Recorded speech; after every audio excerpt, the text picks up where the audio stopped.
तो मूवी की शुरुआत में एक शहर में किसी बड़ी फैक्ट्री में आग लग जाती है। उस फैक्ट्री का मालिक अग्रवाल नाम का बंदा होता है। यहाँ फैक्ट्री में कई प्रकार के केमिकल थे, जिनमें से एक केमिकल हवा में फैल जाता है और कई सारे लोगों का मरना शुरू हो जाता है, जिनमें से बच्चों की संख्या सबसे ज्यादा थी। तभी उनके घर वाले बच्चों को लेकर हॉस्पिटल पहुँचते हैं, लेकिन हॉस्पिटल वाले भी उन्हें बचा नहीं पाते। देखते ही देखते वहाँ पर कई लाशें बिछ जाती हैं। अगले दिन वहाँ के मंत्री को अग्रवाल अपने घर बुलाने के लिए कार भेजता है। तब वो मंत्री अपने पियोन से कहता है कि जब आग उस अग्रवाल की फैक्ट्री में लगी है तो वो मुझे अपने घर पर क्यों बुला रहा है। जिस पर पियोन कहता है कि सर, आप अग्रवाल सर को नहीं जानते, वो अपने घर से काफी कम बाहर निकलते हैं। फिर यहाँ पर हम थोड़ा सा अग्रवाल का पास्ट देखते हैं, जहाँ एक शुभम अग्रवाल नाम का आदमी, जो कि एक बड़ा बिजनेसमैन है, उसकी पत्नी को कोई औलाद नहीं होती। तब वो एक ऑर्फनेज से अर्जुन नाम के बच्चे को गोद लेता है, जिसके बाद उसकी जिंदगी काफी अच्छी चलने लगती है।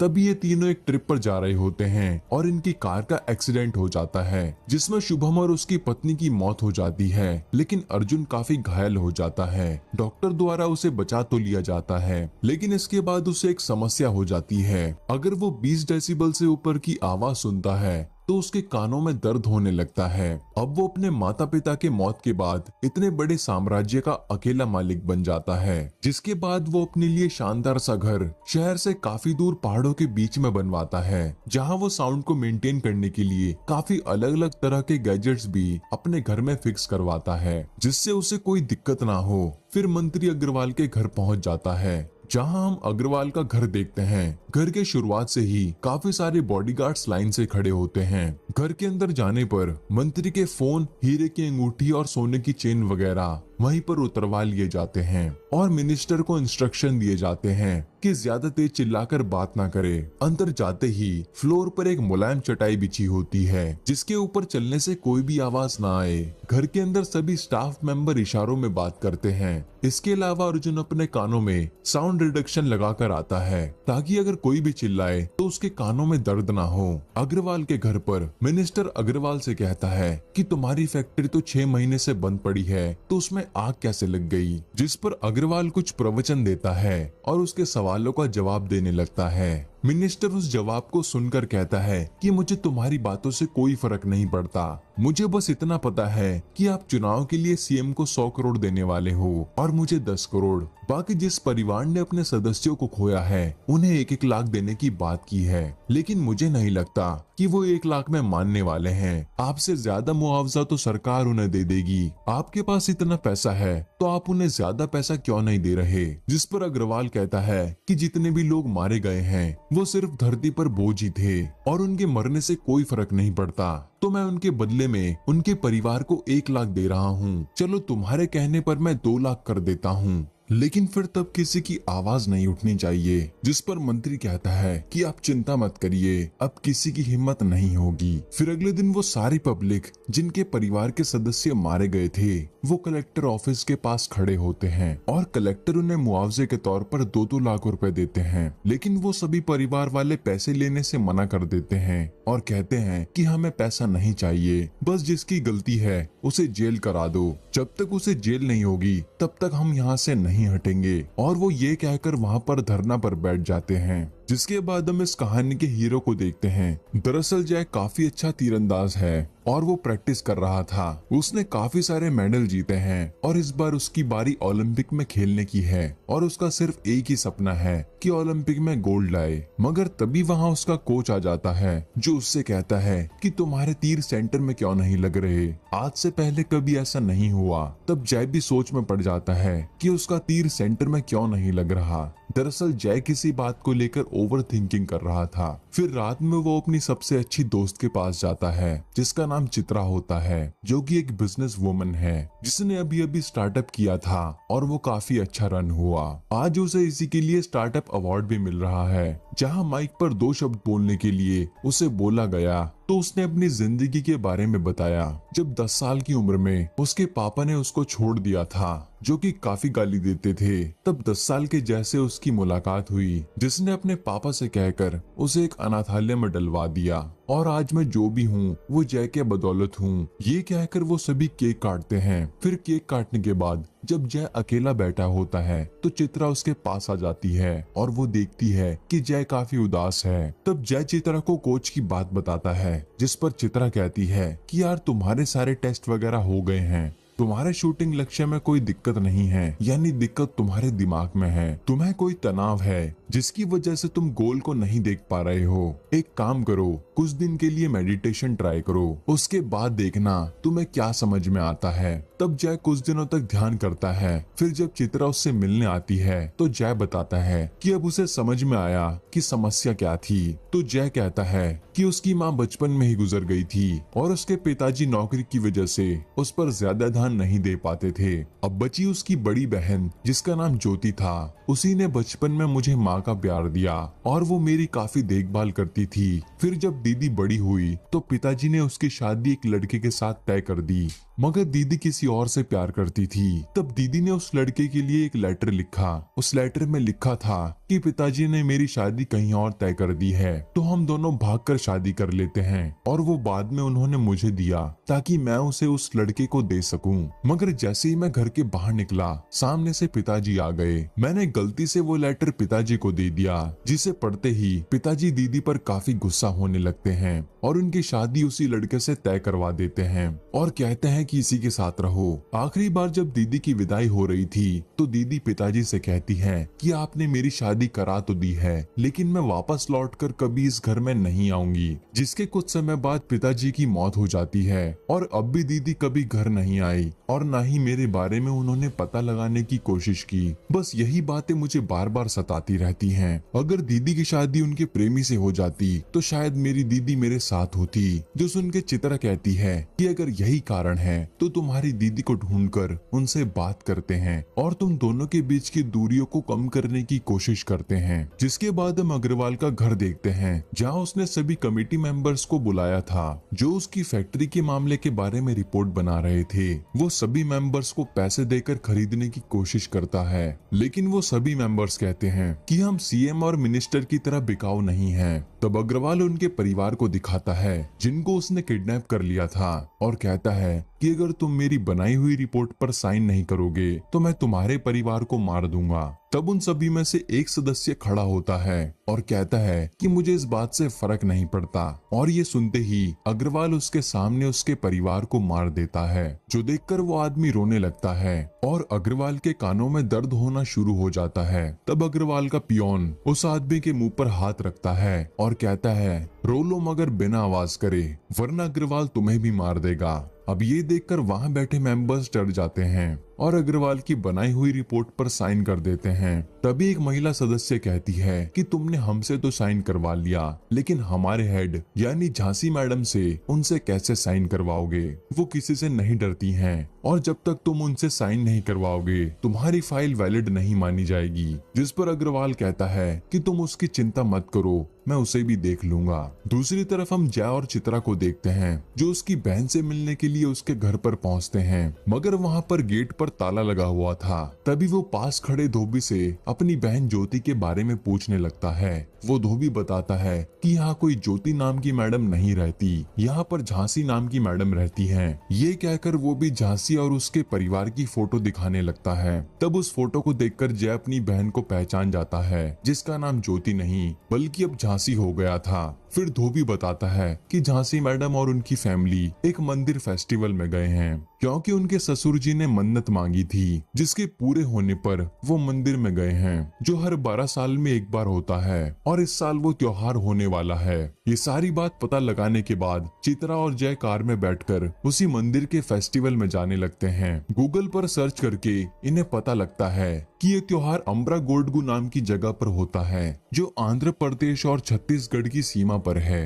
अब मैं थोड़ी उस जगह के बारे में बताऊं तो वहाँ पर कानूनी व्यवस्था नहीं है। उस गांव में पहाड़ और जंगल देखने को मिलते हैं। वहाँ के लोग अपनी मर्जी के मुताबिक रहते हैं। यहाँ पर नेटवर्क भी नहीं आता सिवाय मंदिर के, क्योंकि वहाँ नेटवर्क टावर लगा हुआ है। उसके बाद हम मंदिर में झांसी को देखते हैं, जिसके पास उसकी मेंबर डिजिटल घड़ी द्वारा फोन करके बताती है कि अग्रवाल ने हमारे एक मेंबर के फैमिली को मार दिया है और सभी सदस्यों से साइन करवा लिए हैं और वो आपको और और आपके परिवार को कुछ भी कर सकता है, तो आप अपना ध्यान रखना। ये सुनते ही पहले तो झांसी पुलिस वालों को सारी जानकारी देती है और फटाफट कार में बैठाकर अपने परिवार को वहां से लेकर चली जाती है। मगर रास्ते में अग्रवाल के गुंडे उसकी कार पर हमला करना शुरू कर देते हैं। वहीं हम जय को देखते हैं जो टैक्सी लेकर मंदिर की ओर ले जाता है। फिर यहाँ पर रास्ते में उसकी टैक्सी खराब हो जाती है, तो यहाँ पर ड्राइवर टैक्सी ठीक कर रहा होता है और चित्रा कार के अंदर बैठी होती है। तो अग्रवाल के गुंडे उसी टैक्सी को ठोक देते हैं और टैक्सी जंगल के अंदर जाने लगती है और चित्रा टैक्सी से बाहर नहीं आ पा रही थी। तब किसी तरह जय चित्रा को टैक्सी से बाहर निकालता है, जहां बाहर निकलती टैक्सी में ब्लास्ट हो जाता है। दूसरी तरफ झांसी की फैमिली भी कार से उतरकर पैदल भागने लगती है, क्योंकि उनकी कार चलने की हालत में नहीं बची थी। जिसके बाद जय उन गुंडों को मारने लगता है, क्योंकि उन गुंडों की वजह से चित्रा मरते मरती बची थी। सभी गुंडों को मारने के बाद जब झांसी का परिवार सुरक्षित था, तब झांसी जय के पास आकर उसकी जान बचाने के लिए थैंक यू कहती है, मगर वो उसे पहचान नहीं पाती। फिर झांसी अपने परिवार के सदस्यों के साथ जय और चित्रा को बताती है कि आखिर क्यों अग्रवाल के गुंडे उन्हें खत्म करना चाहते हैं। दरअसल अग्रवाल की फैक्ट्री में आग लगने के कारण जो वायरस फैला था, जिससे काफी जनों की जान गई थी और उनके परिवार वाले स्ट्राइक पर बैठे हुए हैं। उन्हें देखते हुए सरकार ने एक टीम बनाई थी जो उस फैक्ट्री की रिपोर्ट बनाकर कोर्ट को देगी। तब कोर्ट तय करेगी कि कौन गलत है और कौन सही, और उस टीम की हेड मैं हूँ। अग्रवाल ने मेरे सदस्यों को डरा धमकाकर उनसे सिग्नेचर करवा लिए हैं और मैं पीड़ितों को इंसाफ दिलाकर रहूंगी।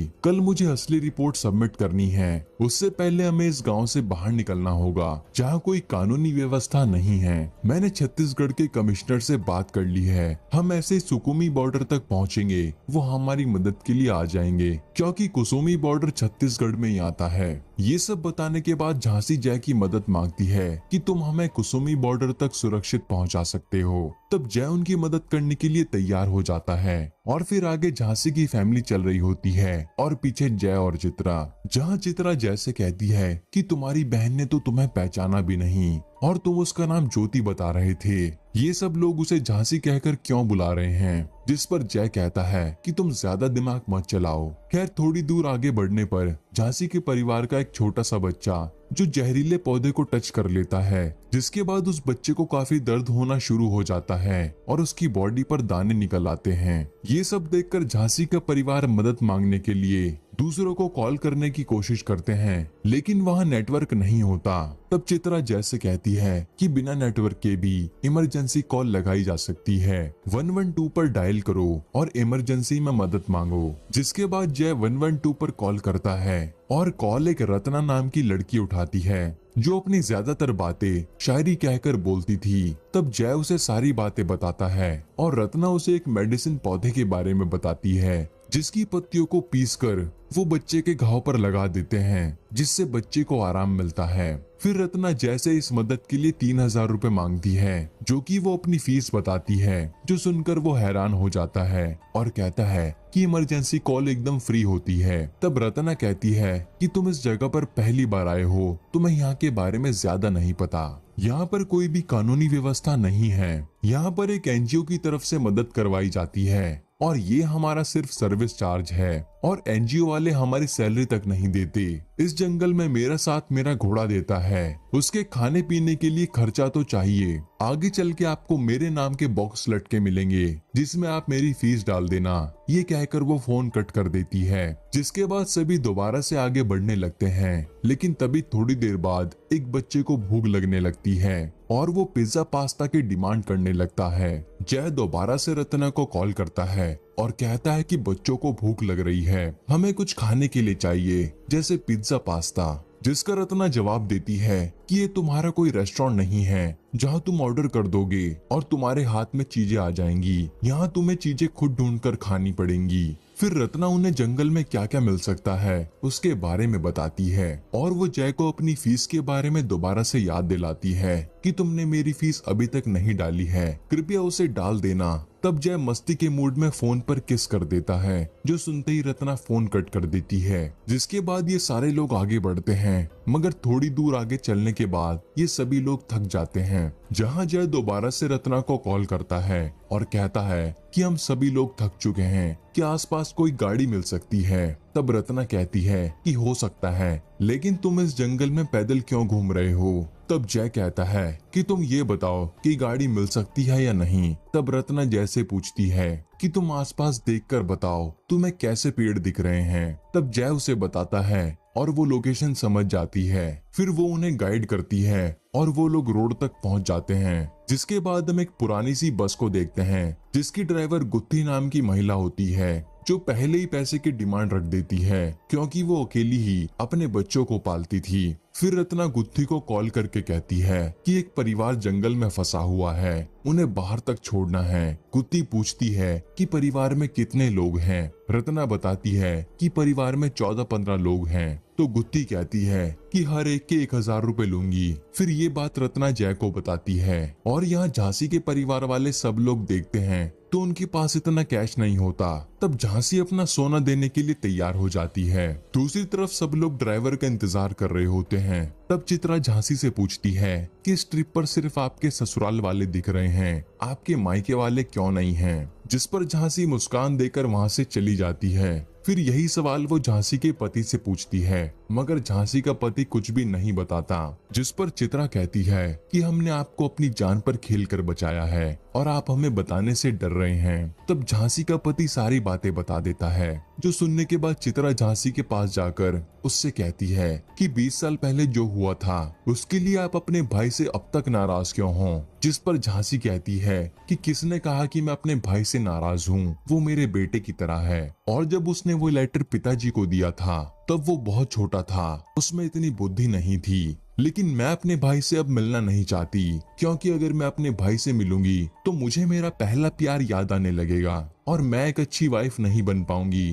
क्योंकि मेरे पति काफी अच्छे इंसान हैं। उन्होंने मुझे शादी की पहली रात ही सब कुछ बता दिया था कि जब तक तुम मुझे अपना पति नहीं मानोगी तब तक हम दोस्त की तरह रहेंगे। मैं अपनी पुरानी जिंदगी को भूल चुकी हूँ, यहाँ तक कि मैंने अपना नाम भी बदल लिया है। जैसे ये बातें जय को पता लगती है तो वो तभी फैसला कर लेता है कि वो अपने बारे में झांसी को कभी नहीं बताएगा और जैसे उन सभी को एक सुरक्षित जगह पर पहुंचा देगा वो तुरंत अपने रास्ते निकल लेगा। जिसके बाद हम गुत्ती को देखते हैं, जो कि उन लोगों से थोड़ी दूर पर खड़ी होती है और किसी के ना आने पर वो बस स्टार्ट करके जाने वाली होती है। तभी वो अपने मिरर में चित्रा और जय को एक गर्भवती महिला को लाते हुए देखती है और तुरंत बस के ब्रेक मारती है। जब जय और चित्रा उस गर्भवती महिला को बस में बिठाते हैं, वहीं अग्रवाल के गुंडे बाकी परिवार वालों पर हमला कर देते हैं और झांसी को मारपीट करके उसके हस्ताक्षर करवाने की कोशिश करते हैं। तब जय बस एक धनुष तीर देखता है और उसे लेकर वो बस की छत पर चढ़कर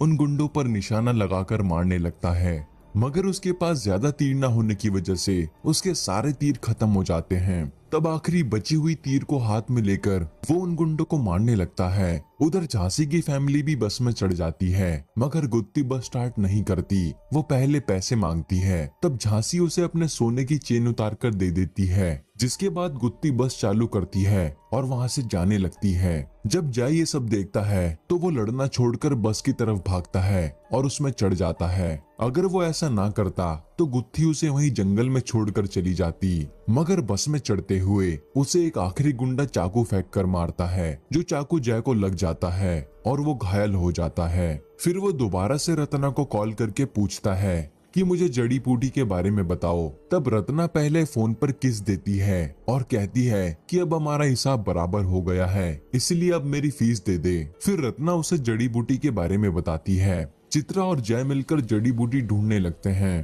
तभी वहां झांसी के पास कमिश्नर का फोन आता है और वो कहता है कि मैं गांव के बॉर्डर के बाहर खड़ा हूँ, मैं रूल्स नहीं तोड़ सकता, लेकिन आपको यहाँ तक आना पड़ेगा। जो सुनने के बाद झांसी को उसके परिवार वाले कहने लगते हैं कि तुम इतनी जिद क्यों कर रही हो, अग्रवाल की रिपोर्ट पर साइन कर दो। मगर झांसी गुस्से में कहती है कि मैं ऐसा बिल्कुल नहीं करूंगी। मैं उन विक्टिम्स को इंसाफ दिलाकर रहूंगी, भले ही मुझे अपनी जान गंवानी पड़े, मुझे कोई फर्क नहीं पड़ता। और वो बस से उतरकर धीरे धीरे आगे बढ़ने लगती है। तभी जो एक गुंडा बच गया था वो कार से आकर झांसी को मारने ही वाला होता है, लेकिन तभी वहां पर जय झांसी को बचा लेता है। फिर वो बचा हुआ गुंडा अग्रवाल को फोन करके कहता है कि जब भी मैं झांसी को मारने वाला होता हूँ, एक आदमी आकर उससे हर बार बचा लेता है। जो सुन के अग्रवाल कहता है कि एक काम करो, तुम पूरे गांव में डंका बजवा दो कि जो झांसी को मारेगा उसे 1 करोड़ का इनाम दिया जाएगा।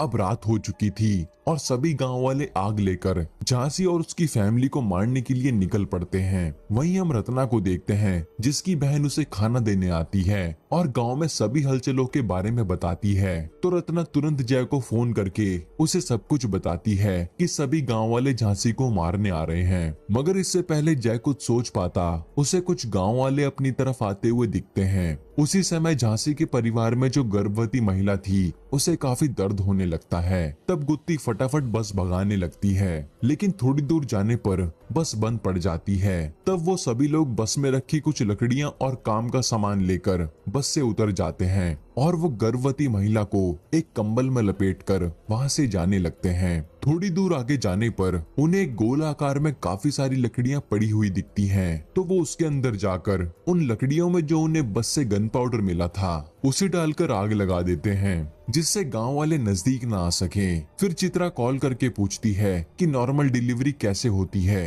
रत्ना उसे स्टेप बाय स्टेप बताती है और वो प्रोसेस को फॉलो करते हैं। वहीं गांव वाले उनके पास पहुंच जाते हैं और आग उन्हें रोकने का काम करती है, लेकिन गांव के लोगों के सर पर 1 करोड़ का लालच सवार था। गांव के लोग एक के ऊपर एक चढ़कर आग में कूद जाते हैं, मगर आग के अंदर बैठा जय उनका इंतजार कर रहा था और जैसे ही वो अंदर आते हैं जय उनसे लड़ाई करने लगता है। यहाँ जय काफी सारे लोगों को मारता है और वो महिला एक बच्चे को जन्म देती है। फिर जय उन लाशों को आग के ऊपर फेंक कर उसमें से एक रास्ता बनाता है और सभी लोगों को लेकर वहां से निकल जाता है। जिसके बाद हम गुत्थी को देखते हैं कि उसे पता लग गया था कि उस परिवार को मारने के लिए 1 करोड़ का इनाम मिलने वाला है। तो वो अग्रवाल के गुंडों के साथ मिल जाती है और वो गुंडों से पूछती है कि अगर मैंने इस परिवार को अकेले मार दिया तो क्या पूरा इनाम मुझे ही मिलेगा।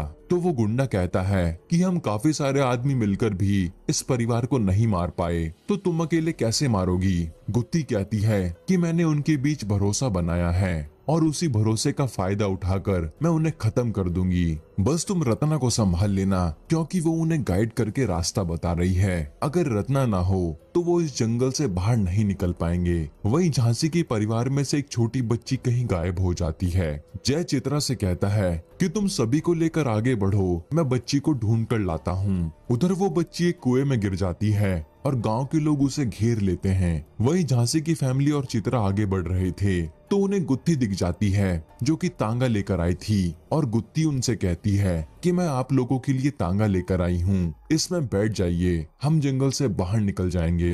अब सभी लोग उस पर भरोसा कर उसकी गाड़ी में बैठ जाते हैं। थोड़ी देर बाद सभी लोगों को नींद आने लगती है क्योंकि वो सारे लोग काफी थक चुके थे। फिर जब उन सब की आंखें खुलती है तो वो खुद को एक गुफा में पाते हैं। उनके सामने गुत्ती हथियार लेकर खड़ी होती है, लेकिन यहाँ लग रहा था कि गुत्थी क्या ही कर लेगी क्योंकि वो इतने सारे लोग थे। लेकिन गुत्थी चित्रा और पूरी फैमिली पर भारी पड़ रही थी। उधर गांव के लोग बच्ची को कुएं से बाहर निकालते हैं और उसे मारने ही वाले होते हैं। तभी जय वहां पर पहुंच जाता है और सुपर हीरो की तरह उड़ता हुआ बच्ची को वहां से उठाकर ले जाता है। गांव के लोग जय की ओर बढ़ते हैं। फिर जय और गांव वालों में लड़ाई शुरू हो जाती है। दूसरी तरफ गुत्थी ने सभी को मार मार कर अधमरा कर दिया था और वो चित्रा से लड़ रही थी। जहां चित्रा पर वो भारी पड़ रही थी तभी चित्रा उसके बालों में लगी हुई हड्डी का टुकड़ा निकालकर उसकी आंख पर मारती है, जिससे गुत्थी जमीन पर गिर जाती है और सबको लगता है कि गुत्थी बेहोश हो गई है। लेकिन चित्रा के पीछे मुड़ते ही गुत्थी दोबारा से उठकर खड़ी हो जाती है और चित्रा पर हमला करती है। वो उसे काफी मारती है और चित्रा भी अधमरी हो चुकी थी, मगर आखिरी बार चित्रा दोबारा से हिम्मत करके खड़ी हो जाती है और गुत्थी का गला दबाकर उसे खत्म कर देती है। जिसके बाद हम जय और उस बच्चे को देखते हैं। जय अकेला उन गांव वालों से लड़ रहा था और जब ये बात उसे समझ आती है तो वो मौका देखकर वहां से भागने लगता है। गांव वालों का ध्यान भटकाने के लिए वो एक पेड़ पर जलती हुई लकड़ी फेंक देता है, जिससे पेड़ पर लगे चमगादड़ उन गांव वालों पर हमला कर देते हैं। और इतने समय में जय वहां से भाग जाता है और सीधा झांसी की फैमिली और चित्रा के पास पहुंचता है, जहां वो देखता है कि झांसी की फैमिली चित्रा को घेरे हुए बैठे हैं और चित्रा अपनी जिंदगी की आखिरी सांसें गिन रही है। जहां चित्रा मरने से पहले सिर्फ एक बार जय को देखना चाहती थी और वो उसे देखकर कहती है कि तुम्हें अपना लक्ष्य तो याद है, तुम्हें इंडिया के लिए गोल्ड मेडल लाना है। ये कहकर वो अपनी आखिरी सांसें रोक देती है। अब जय को यहाँ चित्रा के साथ बिताए हुए सभी पल याद आने लगते हैं और वो थोड़ा सा टूट चुका था, मगर वो हिम्मत करके चित्रा को वहीं दफना देता है। वहीं रत्ना के ऑफिस में गांव वाले आग लगा देते हैं क्योंकि वो जय की मदद कर रही थी, मगर रत्ना गांव वालों से बचकर अपने घोड़े पर बैठकर वहां से भाग जाती है। दूसरी तरफ जय गुत्थी की गाड़ी में बिठाकर सबको वहां से ले जाने लगता है। रास्ते में उन्हें एक बांध मिलता है और उसी बांध पर अग्रवाल के गुंडों ने बम लगाए हुए होते हैं। जैसे ही वो बैलगाड़ी बम के डिस्टेंस में आती है तो बम ब्लास्ट हो जाता है और बैलगाड़ी टूट जाती है और सभी लोग इधर उधर जाकर गिरते हैं। जय बड़ी मुश्किल से सभी को संभाल कर खड़ा करता है, मगर इतनी देर में अग्रवाल के गुंडे झांसी पर हमला कर देते हैं और उसे बुरी तरह से मारकर घायल कर देते हैं। जय वहां पर सभी गुंडों को मार देता है और उनकी कार लेकर बॉर्डर क्रॉस कर लेता है, जिसके बाद वो सभी लोगों को हॉस्पिटल में एडमिट करता है क्योंकि उन सब की हालत काफी खराब थी। और यहाँ पर झांसी को अभी तक होश नहीं आया था और आज 9 बजे तक झांसी को अपनी रिपोर्ट कोर्ट में सबमिट करनी थी। वहीं हॉस्पिटल के बाहर अग्रवाल ने अपने लोगों को खड़ा कर दिया था जिससे रिपोर्ट कोर्ट तक ना जा पाए। जिसके बाद हम अग्रवाल को देखते हैं, उसके चेहरे पर थोड़ी टेंशन दिख रही थी और कमेटी के सदस्य अभी तक वहीं बैठे हैं, जो अग्रवाल की शक्ल देखकर समझ जाते हैं। तब वही महिला जिसने झांसी को सूचित किया था वो अग्रवाल के पियोन से कहती है, झांसी मैडम बॉर्डर पार कर चुकी है कि अब तुम्हारे बॉस को कोई नहीं बचा सकता। पियोन उस महिला को बताता है कि हमारा बॉस बहुत हरामी है, उसने बचपन में ही अपने माता पिता को मरवा दिया था, जिसने उसे गोद लेकर अच्छी जिंदगी दी थी और बीमा का पैसा क्लेम करने के लिए उसने अपनी फैक्ट्री में जानबूझकर आग लगाई थी। उधर झांसी को होश आ जाता है, मगर डॉक्टर कहती है कि कुछ समय तक झांसी को ऑक्सीजन लगानी पड़ेगी। तब जय सभी परिवार वालों को ट्रक में बिठाकर वहां से जाने लगता है। रास्ते में अग्रवाल के गुंडे ट्रक के सामने आकर उसे रोकने की कोशिश करते हैं, लेकिन जय ट्रक नहीं रोकता। ये वो ट्रक लेकर सीधा अग्रवाल के घर पर पहुंच जाता है, जहां दरवाजा खोलने पर सब लोग देखते हैं कि उसमें तो झांसी और उसका परिवार है ही नहीं। लेकिन यहाँ पर जय ने एक प्लान बनाया था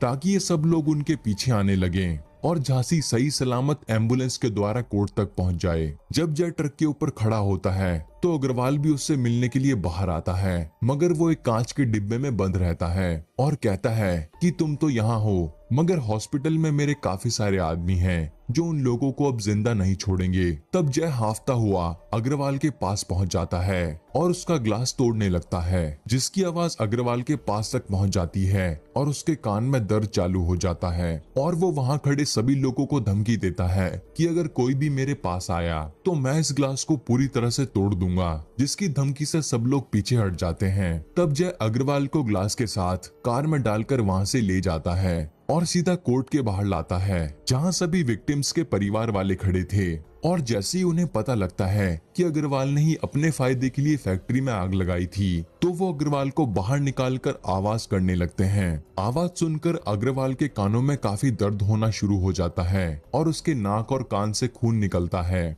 और वो तड़प तड़प कर मर जाता है। उधर झांसी अपनी रिपोर्ट सबमिट करती है और कोर्ट की तरफ से ऑर्डर आता है कि अग्रवाल की जितनी भी संपत्ति है वो पीड़ितों के परिवार में बांट दी जाएगी।